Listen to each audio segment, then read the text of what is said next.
প্রিয় দর্শক, স্বাগত জানাচ্ছি নিউজ 24 এর নিয়মিত আয়োজন সিএসআরএম জনতন্ত্র গণতন্ত্র দেখার জন্য। আজকে আছি আপনাদের সাথে আমি শাহনাজ বিশ্বাস ইয়াসমিন। দর্শক, আপনারা শো যখন শুরু হয়েছে আপনারা বুঝতেই পারছেন যে আজকে আমরা আসলে কী নিয়ে আলোচনা করব, কারণ আপনারা গত এক সপ্তাহ ধরে দেশের সার্বিক অবস্থা নিশ্চয়ই পর্যবেক্ষণ করছেন, দেখছেন, শুনছেন। আপনারা এ নিয়ে যে খুব ভালো আছেন সেটাও আমরা জানি যে আসলে খুব ভালো থাকার কথা না, দেশের মানুষ কেউ ভালো নেই, এমন একটি পরিস্থিতি চলছে গত 3 দিন ধরে দেশে। গণমাধ্যমের মাধ্যমে আপনারা সব খবরই জানতে পারছেন। আমরা স্বাভাবিকভাবেই এই বিষয়টি নিয়ে আলোচনা করব, কোটা আন্দোলনকে ঘিরে যা হচ্ছে গত 2-3 দিন থেকে, যদিও 2 সপ্তাহ থেকে চলছে, কিন্তু গত 3 দিনের যে ঘটনা ঘটছে সারা দেশে, দেশ জুড়ে, ঢাকা সহ, সেটা অত্যন্ত দুঃখের, অত্যন্ত বেদনাদায়ক। এই বিষয়টি নিয়ে অবশ্যই আমরা আলোচনা করব বেশিরভাগ সময় জুড়ে আজকের এই আমাদের শোতে। এর সাথে সংশ্লিষ্ট যেসব বিষয় আছে এ নিয়ে আইন শৃঙ্খলা বাহিনীর যা তত্ত্বাবধানে যা তাদের নির্দেশ উপদেশ আছে সেগুলো নিয়ে আলোচনা করব। কিন্তু মূলত আমাদের আলোচনা থাকবে আজকে প্রধানমন্ত্রী শেখ হাসিনা সন্ধ্যা 7:30টায় জাতির উদ্দেশ্যে ভাষণ দিয়েছেন। মূলত কোটা আন্দোলনকে ঘিরে, কোটা আন্দোলনের ফলে গতকাল যে 6টি প্রাণ ঝরে গেল, যেটা নিয়ে গভীর দুঃখ প্রকাশ করেছেন সরকার প্রধান। এই প্রাণ ঝরা এবং এই ঘটনা ঘটানোর জন্য বিচার বিভাগীয় তদন্ত করা হবে উনি আশ্বাস দিয়েছেন। প্রধানমন্ত্রী বলেছেন উচ্চ আদালতে 7ই আগস্ট যে রায় হওয়ার কথা সেখানে শিক্ষার্থীরা অবশ্যই ন্যায় বিচার পাবে এমন আশ্বাস প্রধানমন্ত্রী দিয়েছেন। উনি পুরো বিষয়টি নিয়ে নিন্দা জানিয়েছেন। এই ঘটনার পিছনে ইন্ধন দেওয়া হয়েছে এমনটি উল্লেখ করে উনি এর বিচার অবশ্যই হবে, আইনের আওতায় সবাই আসবে, পুরো ঘটনার নিন্দা জানিয়ে প্রধানমন্ত্রী 8 মিনিটের থেকে কিছু বেশি সময় একটা ভাষণ জাতির উদ্দেশ্যে তিনি দিয়েছেন। এই পুরো বিষয়টি নিয়ে আজকে আমরা আলোচনা করার চেষ্টা করব। আলোচনা করার জন্য 2 জন অতিথি আমাদের সাথে ভার্চুয়ালি যুক্ত হবেন, আর পুরোটা সময় জুড়ে আমাদের সাথে স্টুডিওতে আছেন একজন অতিথি। পরিচয় করিয়ে দিচ্ছি, সোহরাব হাসান, যুগ্ম সম্পাদক, প্রথম আলো। আপনাকে স্বাগত জানাচ্ছি জনাব সোহরাব হাসান, আপনার কাছে কৃতজ্ঞতা, আপনি যুক্ত হয়েছেন। আমাদের সাথে প্রথম 2টি পর্বে, আমাদের অনুষ্ঠান 3টি ভাগে আমরা ভাগ করেছি সভাপতি অনুষ্ঠানের নিয়ম অনুসারে। প্রথম 2 পর্বে আমাদের সাথে যুক্ত আছেন অধ্যাপক ডক্টর মেজবা কামাল, উপাচার্য, রয়্যাল ইউনিভার্সিটি অব ঢাকা। জনাব মেজবা কামাল, আপনাকে স্বাগত জানাচ্ছি আমাদের অনুষ্ঠানে, ধন্যবাদ জানাচ্ছি, কৃতজ্ঞতা আপনি আমাদের সঙ্গে যুক্ত হয়েছেন। আমি সরাসরি অধ্যাপক ডক্টর মেজবা কামাল আপনার কাছেই যাচ্ছি। আপনি শিক্ষক একটি প্রাইভেট ইউনিভার্সিটির, মূলত শিক্ষক বলতে শিক্ষকই আপনি, তার মানে পুরো শিক্ষা ব্যবস্থায় এখন যা ঘটছে সেগুলো আপনি নিশ্চয়ই প্রত্যক্ষ করছেন, পর্যবেক্ষণ করছেন। আমরা একটু সবশেষ খবর আপনার কাছে জানতে চাচ্ছি, কারণ আমরা পাবলিক বিশ্ববিদ্যালয়ের রাজনীতি আমরা জানি, পাবলিক বিশ্ববিদ্যালয়ে নানা ঘটনা ঘটে, কিন্তু প্রাইভেট বিশ্ববিদ্যালয়ে এই ঘটনার সাথে জড়িয়ে এর আগে কোনো ঘটনা মানে ঘটানো হয়েছে কিনা, রাজপথে নেমেছে কিনা, এটা খুব কম একটি উদাহরণ। কিন্তু এবার কোটা আন্দোলনকে, কোটা সংস্কার আন্দোলনকে ঘিরে সেটাই দেখলাম। গতকাল আমরা দেখলাম ঢাকা সহ, ঢাকা প্রাইভেট বিশ্ববিদ্যালয়ের শিক্ষার্থীরা যেমন নামছে, সারা দেশ জুড়ে তো ঘটেছেই। পুরো বিষয়টি নিয়ে আপনার একটু বিশ্লেষণ, পর্যবেক্ষণ জানতে চাচ্ছি। ডক্টর মেজবা কামাল, আপনাদের পুরো ইউনিভার্সিটিগুলোর কি অবস্থা, আপনার কাছে কি খবর আছে শেষ পর্যন্ত? জি, অনেক ধন্যবাদ আপনাকে এই প্রশ্নটা উত্থাপন করার জন্য। আসলে কোটা সংস্কারের দাবিতে যে ছাত্র আন্দোলন শুরু হয়েছে, সেই ছাত্র আন্দোলনটা এখন কেবলমাত্র আর বিশ্ববিদ্যালয়, বিশেষ করে পাবলিক বিশ্ববিদ্যালয়ের মধ্যে সীমাবদ্ধ নেই।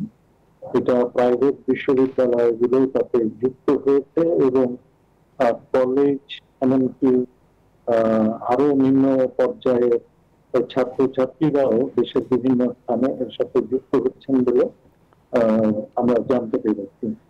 তো প্রাইভেট বিশ্ববিদ্যালয়গুলো সাধারণত রাজনীতির আওতামুক্ত থাকে এবং আমরা দেখেছি যে এর আগে যখন প্রাইভেট বিশ্ববিদ্যালয়গুলোর উপরে আপনার করারোপ করার উদ্যোগ নেওয়া হলো, তখন ছাত্ররা এর বিরুদ্ধে প্রথমে এনেছিলেন, কেননা এটা তাদেরকে মারাত্মকভাবে ক্ষতিগ্রস্ত করবে। কিন্তু এবার আমরা দেখলাম যে কোটা আসলে তার সাথে তো তার এমপ্লয়মেন্টের প্রশ্ন, তার পড়াশোনা শেষে চাকরির প্রশ্ন, এবং চাকরির বাজার যেহেতু এখন খুবই কঠিন, সুতরাং এটা কেবলমাত্র সরকারি নয়, বেসরকারি শিক্ষা প্রতিষ্ঠানের ছাত্ররাও কনসার্ন বোধ করেছে। তো এটা হচ্ছে অবস্থা। আর মাননীয় প্রধানমন্ত্রী আজকে সন্ধ্যায় যে বক্তব্য দিয়েছেন তাতে তিনি কিন্তু বিচার বিভাগে তদন্তের কথা বলেছেন এবং তিনি বলেছেন যে এর মধ্যে সাধারণ যে শিক্ষার্থীরা আন্দোলন করছে তারা সন্ত্রাসের সাথে যুক্ত নয়, কিন্তু এই আন্দোলনের মধ্যে সন্ত্রাসীরা ঢুকে পড়ে নৈরাজ্যের সৃষ্টি করছে এবং তিনি আদালতের রায়ের জন্য অপেক্ষা করার কথা বলেছেন যে উচ্চ আদালত থেকে ছাত্রছাত্রী ন্যায় বিচার পাবে বলে তিনি প্রত্যাশা করেন। তিনি সমবেদনা জ্ঞাপন করেছেন এবং তিনি বিচার বিভাগের তদন্তের কথা বলেছেন। আসলে আমি দেখেছি যে প্রধানমন্ত্রী কিন্তু বিচারের সংস্কৃতি প্রতিষ্ঠার জন্য বরাবরই চেষ্টা করেন এবং তিনি তার নিজের পিতার জাতির জনকের হত্যার বিচারও কিন্তু বিচার বিভাগের মাধ্যমে করেছেন। একাত্তরের ঘাতক দালালদের বিচারও কিন্তু বিচারিক প্রক্রিয়ার মাধ্যমেই কিন্তু তাদের শাস্তি বিধান করা হয়েছে। তবে বিচার বিভাগের মাধ্যমে করার কথা প্রধানমন্ত্রী বলছেন, কিন্তু আমরা দেখছি যে এই পরবর্তী কর্মসূচি কিন্তু ইতিমধ্যে এটা বিরোধী ছাত্র আন্দোলনের নেতৃবৃন্দ তারা প্রদান করেছেন এবং আগামীকাল যে কর্মসূচি তারা ঘোষণা করেছেন এটা কিন্তু আর শিক্ষাঙ্গনের মধ্যে সীমাবদ্ধ নয়, এটা একটা সর্বাত্মক একটা আপনার হরতালের কর্মসূচি রূপ নিয়েছে এবং সেটা শুধু ঢাকা শহরে নয় গোটা দেশে। এই কর্মসূচিটা একটা রাজনৈতিক দলের কর্মসূচিতে যেন পরিণত হয়ে গেল। এটা থেকে কিন্তু স্পষ্টই বোঝা যাচ্ছে যে রাজনৈতিক বিভিন্ন শক্তি এখন এই আন্দোলনের মধ্যে যুক্ত হয়ে যাচ্ছে। এই যুক্ততার অভিযোগ আগের থেকেই ছিল, কিন্তু এখন এটা কিন্তু প্রকটভাবে সামনে আসছে। তো আমি মনে করি যে প্রধানমন্ত্রী বলেছেন যে আগামীতে যে আদালতে যে আপনার শুনানির কথা আছে, যেখানে ছাত্রদেরকে আহ্বান করেছেন প্রধান বিচারপতি, সেটা হবে 7ই আগস্টে। এখন পর্যন্ত যে নির্ধারিত সময়, তো সেটা কিন্তু এখন থেকে 3 সপ্তাহ দূরে। তবে আবার বিচারিক প্রক্রিয়ায় সুয়ামোটো ব্যবহার করে আপনার এই তারিখে হয় অতি দ্রুত এগিয়ে আনা দরকার। আর না হলে আসলে আমাদের আদালত তো আমাদের দেশেরই আদালত, এটা কোনো ঔপনিবেশিক আদালত নয়। কাজে আপনার তাদের সাথে আলোচনার ভিত্তিতে আমি মনে করি যে এই বিষয়ে আপনার একটা আলাপ আলোচনা আপনি আমাদের সঙ্গে থাকুন, আপনি আমাদের সঙ্গে থাকুন। একটা আপনার প্রকাশ সংস্কারের জন্য একটা কমিশনও গঠন করা যেতে পারে এবং এটাকে ফেলে রাখার সুযোগ নয়। দ্রুত যদি সমস্যার সমাধান না করা যায় তাহলে কিন্তু যে 6টা প্রাণ ধরেছে এরকম আরো রক্তক্ষরণের সম্ভাবনা আছে এবং আমাদের শিক্ষা ব্যবস্থায় শিক্ষা বিশ্ববিদ্যালয় একেবারে প্রাথমিক স্কুল থেকে বিশ্ববিদ্যালয়গুলো পর্যন্ত বন্ধ হয়ে যে শিক্ষার সংকট তৈরি হয়েছে, অন্যদিকে তো এবার শিক্ষক ধর্মঘট চলছে। এটা যে শিক্ষকদের দাবি দেওয়া, ছাত্রীদের দাবি দেওয়া সবকিছু হিসাবের মধ্যে নিয়ে দ্রুত এটা সমাধানের উদ্যোগ নেওয়া দরকার। জনাব বেজবাকাল, আপনি আমাদের সঙ্গে থাকুন। আমরা একটি স্টুডিওতে ফিরছি। জনাব সোহরাব হাসান, আপনার কাছে আমাদের এই পর্বে আলোচনার আমরা হেডলাইন ঠিক করেছি প্রধানমন্ত্রীর আশ্বাস। আপনি নিশ্চয়ই প্রধানমন্ত্রী জাতির উদ্দেশ্যে ভাষণ দিয়েছেন, নিশ্চয়ই শুনেছেন আপনি অবশ্যই।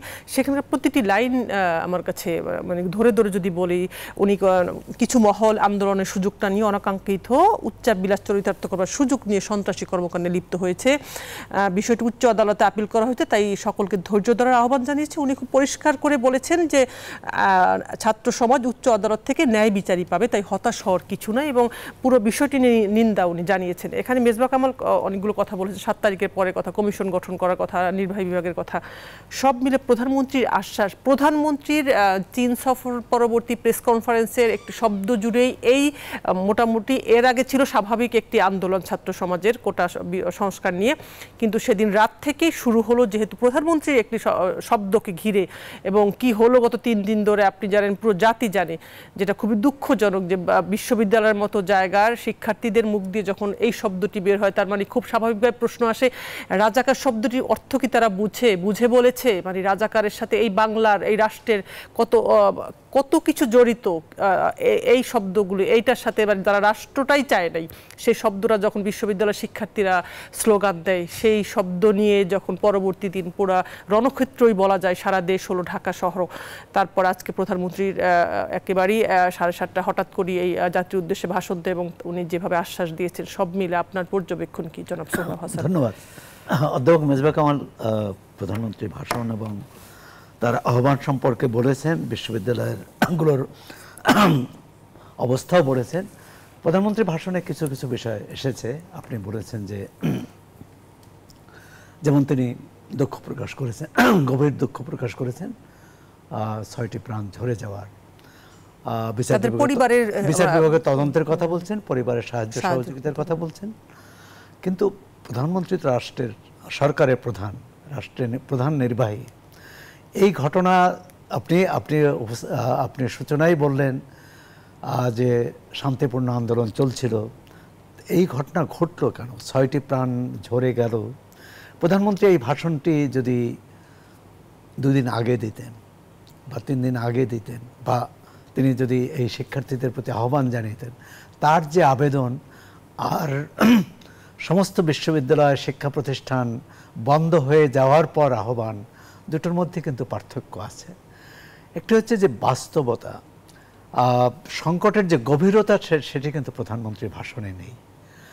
যে সমস্ত বিশ্ববিদ্যালয় বন্ধ, শিক্ষা বন্ধ, শিক্ষার্থীদের হল থেকে বের করে দেওয়া হয়েছে, চলে যেতে বলা হয়েছে, প্রশাসন বন্ধ, বিশ্ববিদ্যালয়ের শিক্ষকরা আন্দোলনে। মানে এই যে একটা দেশের শিক্ষা অচল থাকলে পুরো ওই দেশ তো আর সচল থাকতে পারে না। তারপর এই শিক্ষার্থীরা, আপনি বললেন যে 24 ঘন্টার মধ্যে বা 12 ঘন্টার মধ্যে, 6 ঘন্টার মধ্যে হল ত্যাগ করতে হবে, মেয়েরা কোথায় যাবে? অনেকেরই তো ঢাকা শহরে, বেশিরভাগই ঢাকা শহরে তার থাকার জায়গা নেই। ধরুন এখান থেকে কারো বাড়ি যদি পঞ্চগড় বা পটুয়াখালী হয়, তার যাওয়াটা কত কঠিন। এবং এক ধরনের সারা দেশে কিন্তু আজকেও সড়ক অবরোধ, উত্তপ্ত অবস্থা, নানাভাবে সংঘাত সংঘর্ষ চলেছে। এই যে পক্ষ বিপক্ষ, বা এর কোটা সংস্কারের আন্দোলন যারা করেছেন, তাদের সঙ্গে যদি অনুপ্রবেশ অন্য রাজনৈতিক উদ্দেশ্যে, এটা সম্পূর্ণ অরাজনৈতিক আন্দোলন, কিন্তু আমাদের মন্ত্রীরা তো কথায় কথায় এটাকে রাজনৈতিক, এবং কোটা সংস্কার আন্দোলন যারা করেছেন তাদের সম্পর্কে নানা রকম কথাবার্তা বলেছেন। আপনিও বললেন যে প্রধানমন্ত্রী একটু সরকারের পক্ষ থেকে একটি ব্যাখ্যা দিতে পারতেন যে এটা ভুল ব্যাখ্যা করা হয়েছে, এটা প্রধানমন্ত্রী কি বোঝাতে চেয়েছেন। তিনি আন্দোলন করেছেন, তাদেরকে রাজাকারের নাতি বা রাজাকারের বলেননি, সেরকম কোনো ব্যাখ্যা নেই। বরং যে তাদের প্রতিপক্ষ করা হয়েছে শিক্ষার্থীদের, আন্দোলনরত শিক্ষার্থীদের। দেখুন 53 বছর পর আজকে যারা, স্বাধীনতার 53 বছর পর আজকে যারা বিশ্ববিদ্যালয়ে পড়াশোনা করেন, তাদের সাথে 71-এর কেউ যদি স্বাধীনতা বিরোধী থাকে বা পক্ষেও থাকে, তার সম্পর্কটা কি? সরাসরি কোনো সম্পর্ক নেই। তিনি তো এই দায় নেবেন না বা দায় নেয়ার কথা না। এবং সরকারের বিভিন্ন মহল থেকে স্বীকার করা হচ্ছে যে তারা এই আন্দোলনটা ন্যায্য। তাহলে শিক্ষার্থীদের সাথে আলোচনায় বসতে অসুবিধা কি? এই জায়গাতে পরিস্থিতি তৈরি হতো না। মানে সরকারের চাওয়া, শিক্ষার্থীদের চাওয়ার একই চাওয়া, তারপরও এই পর্যন্ত কেন আসলো? আপনি এই প্রশ্নটি আপনার কাছে আসছে। ছোট্ট একটা বিরতি নিয়ে ফিরছি। প্রিয় দর্শক, সিএসআরএম গণতন্ত্রের ছোট্ট একটা বিরতিতে যাচ্ছি, সাথেই থাকুন। দর্শক, আবারও স্বাগত জানাচ্ছি সিএসআরএম গণতন্ত্র দেখার জন্য। আলোচনা করছিলাম প্রধানমন্ত্রীর আশ্বাস। আজকে সন্ধ্যা 7:30 প্রধানমন্ত্রী যে জাতির উদ্দেশ্যে ভাষণ দিয়েছেন কোটা সংস্কার আন্দোলনকারীদেরকে নিয়ে, বর্তমান দেশের যে পরিস্থিতি তা নিয়ে, সেই বিষয়টি আলোচনা করার চেষ্টা করছি আমরা। আসলে আলোচনা করে কতটুকু কি হবে প্রিয় দর্শক আমরা জানি না। আমরা আসলে দেশের শান্তি চাই, সবাই রাষ্ট্রটাকে সবাই ভালোবাসে। এই রাষ্ট্র শান্তিতে থাকলে দেশের সব মানুষ ভালো থাকবে। আমরা আবারও যেতে চাচ্ছি অধ্যাপক ডক্টর মেজবা কামাল আপনার কাছেই। কালকে থেকে স্কুল কলেজ শুরু হলো বন্ধ। আজকে থেকে সব বিশ্ববিদ্যালয়, পাবলিক বিশ্ববিদ্যালয় বন্ধ ঘোষণা করলো, হল ত্যাগ করতে নির্দেশনা দেওয়া হলো। এর ফলে কি হতে যাচ্ছে আসলে অধ্যাপক মেজবা কামাল? মানে এর পরবর্তী পদক্ষেপটা, ধাপটা কি আসলে? এই যে সব বন্ধ হয়ে গেল, একদিকে কিন্তু পেনশন স্কিম নিয়ে শিক্ষকদের এখনো কর্মবিরতি চলছে 1 জুলাই থেকে, অন্যদিকে কোটা আন্দোলনের এই পরিস্থিতি দেশে, এবং এরই মধ্যে সব বিশ্ববিদ্যালয়, স্কুল কলেজ, সব শিক্ষা প্রতিষ্ঠান বন্ধ বন্ধ ঘোষণা করে হল ত্যাগ করতে বলা হলো। এখনকার পরিস্থিতিটা কি হতে যাচ্ছে, কি হবে আসলে? আজকে এই যে প্রধানমন্ত্রী ভাষণ দিলেন, এর কোনো প্রভাব, ইতিবাচক প্রভাব পড়বে বলে কি আপনি মনে করছেন কিনা এই আন্দোলনকারীদের উপর? প্রথমত বলবো যে আজকে থেকে যে সমস্ত শিক্ষা প্রতিষ্ঠান বন্ধ করে দেওয়া হলো এবং একেবারে প্রাইমারি স্কুল থেকে শুরু করে বিশ্ববিদ্যালয় পর্যন্ত, এরকম ঘটনা কিন্তু উদাহরণ মানে বাংলাদেশ স্বাধীন হওয়ার পরে আর কখনো নাই। এটা খুবই একটা দুর্ভাগ্যজনক পরিস্থিতির মধ্যে আমরা পড়েছি। আমাদের শিক্ষা ব্যবস্থায় একেবারে পুরো অভিজ্ঞতা তৈরি হয়ে গেল এবং এটার কারণে কিন্তু এখন তথ্য এফেক্টেড হচ্ছে এবং আপনার আগামীতে সেটা যে আশঙ্কা তৈরি করে অনির্দিষ্টকাল বন্ধ, সেটা হচ্ছে যে আবার সেই যানজটের মানে আবার সেই স্টেশনগত পরিস্থিতি সেটা তৈরি হতে যাচ্ছে কিনা। বিশেষত আমরা সবে কিন্তু অন্তত বিশ্ববিদ্যালয় পর্যায়ে আমরা সবে কোভিড জনিত কারণে যে পিছিয়ে পড়েছিলাম সেটাকে আমরা অতিক্রম করে এসছি। আবার নতুন করে বিশ্ববিদ্যালয়ের বন্ধ, আবার নতুন করে স্টেশন জট তৈরি করবে কিনা, এটা যে ধরনের প্রশ্নগুলো আসছে। কিন্তু একই সাথে আপনার আরো অনেকগুলো প্রশ্ন কিন্তু জন্ম দিচ্ছে। সেটা হচ্ছে যে দেখুন, ছাত্ররা যদি ক্লাসে শিখত, যদি আপনার এই কোটা সংস্কারের যে দাবি সেটা যদি একটা সুরাহা সরকার করতে পারত, কেননা সেই সুরাহা তৈরির পথটা কিন্তু আমাদের মাননীয় প্রধান বিচারপতির নেতৃত্বে যে ফুল বেঞ্চ তারা কিন্তু তৈরি করে দিয়েছিলেন। তারা ভেবেছিলেন যে সরকার মনে করলে কোটা বাড়াতে বা কমাতে পারবে। তো ফলে সেইখানে কিন্তু কোটা বাড়ানো বা কমানোর জন্য একটা একটা পরিকল্পনা প্রণয়নের ভার একটা কমিশনকে দিয়ে যদি এই কাজটা আগানো যেত তাহলে পরিস্থিতিও হয়তো শান্ত হতো এবং আপনার একটা গ্রহণযোগ্য সমাধানের পথ উন্মুক্ত হতো। এটা ছাত্র সহ ছাত্র সংগঠন সকল মহলের সাথে কথা বলে করা যেত। এখন যে অবস্থায় গেছে এবং বিশেষ করে শিক্ষকদের দাবি দেওয়া নামা, শিক্ষকদের দাবি দেওয়া কিন্তু শুধু পেনশনের ব্যাপার না, শিক্ষকদের দাবি দেওয়াটা হচ্ছে আসলে মর্যাদার ব্যাপার। এবং আমি একটা কথা আজকে বলছিলাম যে আসলে নারীর গর্ভে জন্মে যেভাবে পুরুষ নারীকে অসম্মান করে পরবর্তীতে, তেমনি কিন্তু আপনার দেখা যাচ্ছে যে সে প্রাইমারি স্কুল থেকে শুরু করে বিশ্ববিদ্যালয় পর্যন্ত শিক্ষকদের কাছে পড়ে আমাদের দেশের আমলারা এবং এক ধরনের রাজনীতিবিদরা তারা কিন্তু শিক্ষকদের অবহেলা করে, অসম্মান করে। অধ্যাপক ডক্টর মির্জা কামাল, এই বিষয়টি নিয়ে মানে অনেক আলোচনা, মানে বিশদ আলোচনা করতে পারলে আমাদের জন্য খুব ভালো হতো। আপনি যে ব্যাখ্যা দিচ্ছিলেন চমৎকার ভাবে, কিন্তু খুবই দুঃখিত যে আসলে সময়ের জন্য একেবারে ছোট করে যদি একটু বলেন, একেবারে সময় স্বল্পতা। আমি আপনার সেই ক্ষেত্রে আমি মনে করি যে এখন যে অবস্থা চলে এসছে তাতে করে কিন্তু মানে এই অনতিবিলম্বে আপনার যে অবস্থাটা তৈরি হয়েছে তাতে করে আগামীকালের কর্মসূচি যা এসছে পরবর্তীতে কিন্তু আরো কর্মসূচি, আরো জোরালো কর্মসূচি আসবে এবং এটা আর ছাত্র সমাজের মধ্যে এটা নেই। অসংখ্য ধন্যবাদ, অসংখ্য ধন্যবাদ অধ্যাপক ডক্টর মিসবাহ কামাল, আপনাকে অসংখ্য ধন্যবাদ, কৃতজ্ঞতা আপনাকে আমাদের সঙ্গে যুক্ত থাকার জন্য। আমরা নিশ্চয়ই আবার পরবর্তীতে আপনার সাথে এই বাকি বিষয় নিয়ে কথা বলতে পারবো। আমরা একটু ছোট করে জানতে চাচ্ছি জনাব সোহরাব হাসান আপনার কাছে, প্রধানমন্ত্রীর এই জাতির উদ্দেশ্যে ভাষণের মধ্য দিয়ে যে আশ্বাস শিক্ষার্থীদের দেয়া হলো, এর ফলে কালকে থেকে কি আসলে মনে করছেন যে পজিটিভ ভাবে তারা মানে যাবে কিছু তাদের আন্দোলন, তারা ভাববে যে হ্যাঁ আমরা 7 তারিখ পর্যন্ত অপেক্ষা করি? এবং প্রধানমন্ত্রী এটাও বলেছেন যে ন্যায় বিচার পাবে শিক্ষার্থীরা, তারপরে দেখবে নির্বাহী বিভাগ। ধন্যবাদ। এখন মানে আলোচনা হয় সমকক্ষতার ভিত্তিতে, দুটো পক্ষ, এখন দুই পক্ষ তো একই জায়গায় নেই। সরকার ক্ষমতায় আছে, আইন শৃঙ্খলা রক্ষাকারী বাহিনী, তার বিশ্ববিদ্যালয় প্রশাসন আছে তার জায়গায়, শিক্ষকরা যদিও ধর্মঘটে, কিন্তু যে শিক্ষার্থীরা আন্দোলন করেছে তারা তো ক্যাম্পাসে নেই, তারা তো ক্যাম্পাস ছাড়া, মানে ক্যাম্পাস থেকে তাদের চলে যেতে বলা হয়েছে এবং তারা চলে যেতে বাধ্য হয়েছে। এখন যদি আলোচনার প্রশ্নও আসে যে আগামীকালই আলোচনা হলো, এই শিক্ষার্থীদের কিভাবে পাবেন?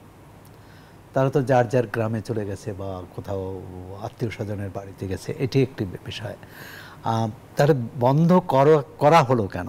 প্রথমত হচ্ছে, যদি একটা স্বাভাবিক অবস্থা সরকার চায়, প্রধানমন্ত্রী আহ্বান জানিয়েছেন, ভালো আশ্বাস দিয়েছেন, বিচার করবেন বলেছেন, কিন্তু আমরা তো দেখলাম যে অন্যান্য অনেক জায়গায় ঢাকায় যেমন দুই পক্ষের সংঘর্ষের মধ্যে পড়ে একজন ছাত্রলীগ কর্মী এবং একজন হকার মারা গেছেন। এই হকারের সাথে তো এই কোটা আন্দোলন বা ছাত্রলীগের কোনো সম্পর্ক নেই। তার জীবন জীবিকার জন্যে তিনি হকারি করতেন, তিনি সেখানে বসেছিলেন বা তার পাপোশ বিক্রি করতেন। এত গরিব মানুষ, তার জীবন চলে গেল। এখন এই বিচার, কে তাকে হত্যা করেছে, সরকার কিভাবে বের করবে? দুই পক্ষের সংঘর্ষে হয়েছে না পুলিশের গুলিতে হয়েছে, এটা বের করা।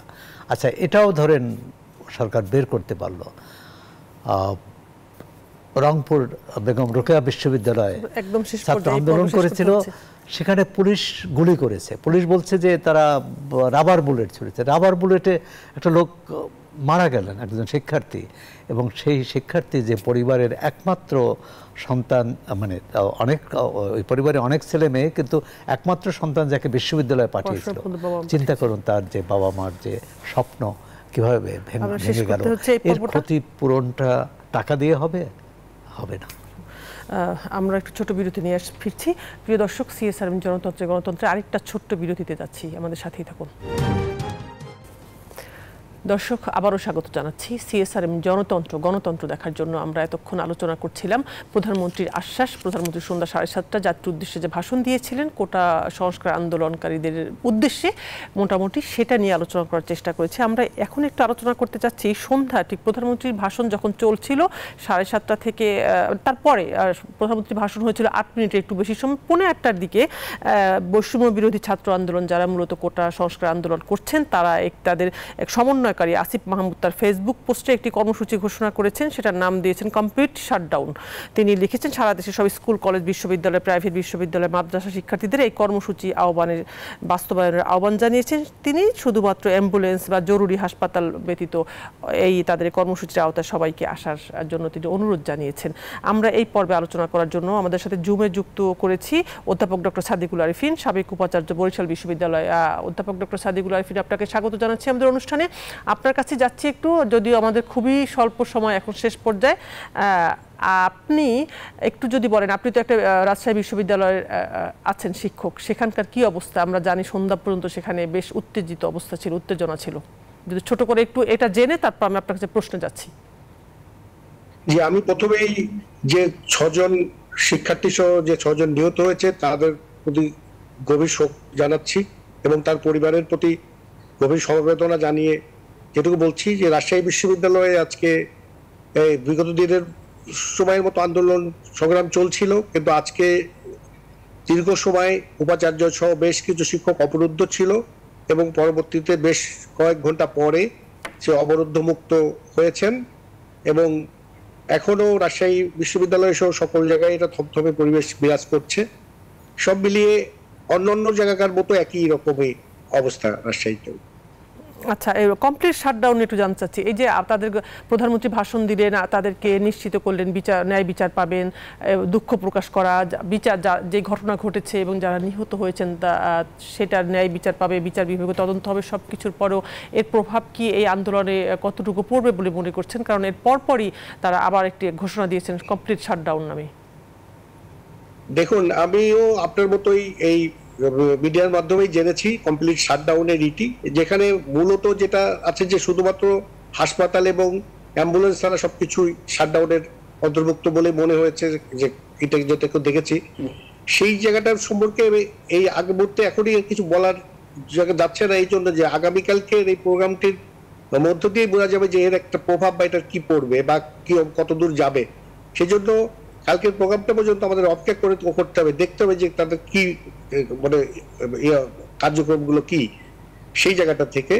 তবে আমি মনে করি যে এই সামগ্রিক অবস্থার বিবেচনায়, যদিও আমাদের মাননীয় প্রধানমন্ত্রী আজকে তার ভাষণ স্পষ্ট করে কয়েকটি কথাই বলেছেন যে আদালতের রায় পর্যন্ত অপেক্ষা করা, তারপরে সেটি এই হত্যাকাণ্ডের নিন্দা জানিয়েছেন এবং তাদের পরিবারকে জীবিকার ব্যবস্থার কথা বলেছেন এবং সবচেয়ে একটা গুরুত্বপূর্ণ বলেছেন যে বিচার বিভাগীয় তদন্ত কমিটির মাধ্যমে বিচার।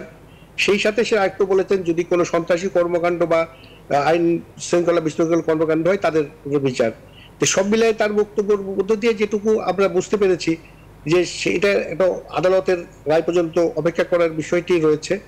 তো সেই কারণে যে আগামীতে যে কমপ্লিট যে শাটডাউনের যে কর্মসূচি তারা দিয়েছেন সেটা ধরনটা কিরকম হবে কালকের কর্মসূচির পরেই আসলে আমরা এই ব্যাপারে বলতে পারবো। আগের থেকে তো আগের থেকে কিছু বলার মতো ব্যবস্থা আমি দেখছি না। ধন্যবাদ আপনাকে, অসংখ্য ধন্যবাদ ডক্টর সাদিকুল আরিফিন। একটু স্টুডিওতে ফিরছি জনাব সোহরাব হাসান, আপনি দেখতে শেষ পর্যায়ে অনুষ্ঠানে আমরা কি দেখতে পাচ্ছেন? কোনো আন্দোলন ইতিবাচক কিছু দেখতে পাচ্ছেন? ধন্যবাদ। আন্দোলন অধ্যাপক সাদিকুল হক বললেন আন্দোলন সংগ্রাম তো গঠিত হয় একটি সংগঠিত শক্তির মাধ্যমে, মানে একটি পরিকল্পনা থাকতে হয় এবং সেই পরিকল্পনা বাস্তবায়নের জন্য কিছু মানুষ থাকতে হয়, কিছু বা অনেক বেশিও থাকতে পারে। ছাত্র আন্দোলন যে এই যে কোটার সংস্কারের যে আন্দোলন হলো সারা বাংলাদেশে সব বিশ্ববিদ্যালয়ে ঢাকা থেকেই শুরু হলো। এখন এই আন্দোলনটা কিভাবে গড়ে উঠেছে? একটি তাদের দাবির প্রতি সাধারণ ছাত্রদের সমর্থন আছে, এ কারণেই কিন্তু এটি এই যে যারা আন্দোলন করছেন চট্টগ্রামের শিক্ষার্থীরা ঢাকার শিক্ষার্থীদের চেনেন না, ঢাকার শিক্ষার্থীরা রাজশাহীর শিক্ষার্থীদের চেনেন না, কিন্তু তাদের লক্ষ্যটা অভিন্ন। লক্ষ্যটা হচ্ছে মেধার অগ্রাধিকার দেওয়া হোক, মেধাভিত্তিক সমাজ হোক, মেধাভিত্তিক প্রশাসন হোক এবং যারা মেধাবী তারাই চাকরি পাক। এখন সরকার সব বিশ্ববিদ্যালয় বন্ধ করে দিয়েছে, তারা আর ক্যাম্পাসে নেই, তাহলে এই আন্দোলনটা সংগঠিত করবে কি করে? আর ক্লাস পরীক্ষা তো বন্ধ বিশ্ববিদ্যালয়। আচ্ছা, যে বিষয়টি হচ্ছে যে মানে আন্দোলনের কর্মসূচিটার চেয়েও এই সমস্যাটা কীভাবে দ্রুত সমাধান করা যায়, প্রধানমন্ত্রী একটি প্রস্তাব দিয়েছেন। এখন শিক্ষার্থীদের সঙ্গে আমি মনে করি যে সরকারের উচিত দ্রুত আলোচনা করে এর সমাধান বের করা, বিশ্ববিদ্যালয়ে যত দ্রুত সম্ভব সচল করা, ক্লাস পরীক্ষা চালু করা, একটা স্বাভাবিক অবস্থা। আমরা একটা অস্বাভাবিক অবস্থা আছি, স্বাভাবিক অবস্থায় যাওয়া প্রয়োজন। ফিরে আসুক, শিক্ষাঙ্গনে ফিরে আসুক, দেশে ফিরে আসুক, সব মানুষ স্বস্তিতে থাকুক, যেটা এই অস্বস্তির দ্রুত কেটে যাক। অসংখ্য ধন্যবাদ জনাব সোহরাব হাসান আপনাকে। প্রিয় দর্শক, আপনাদেরকেও ধন্যবাদ জানিয়ে শেষ করতে হচ্ছে আজকের মতো সিএসআরএম জনতন্ত্র গণতন্ত্র। সবাই ভালো থাকবেন।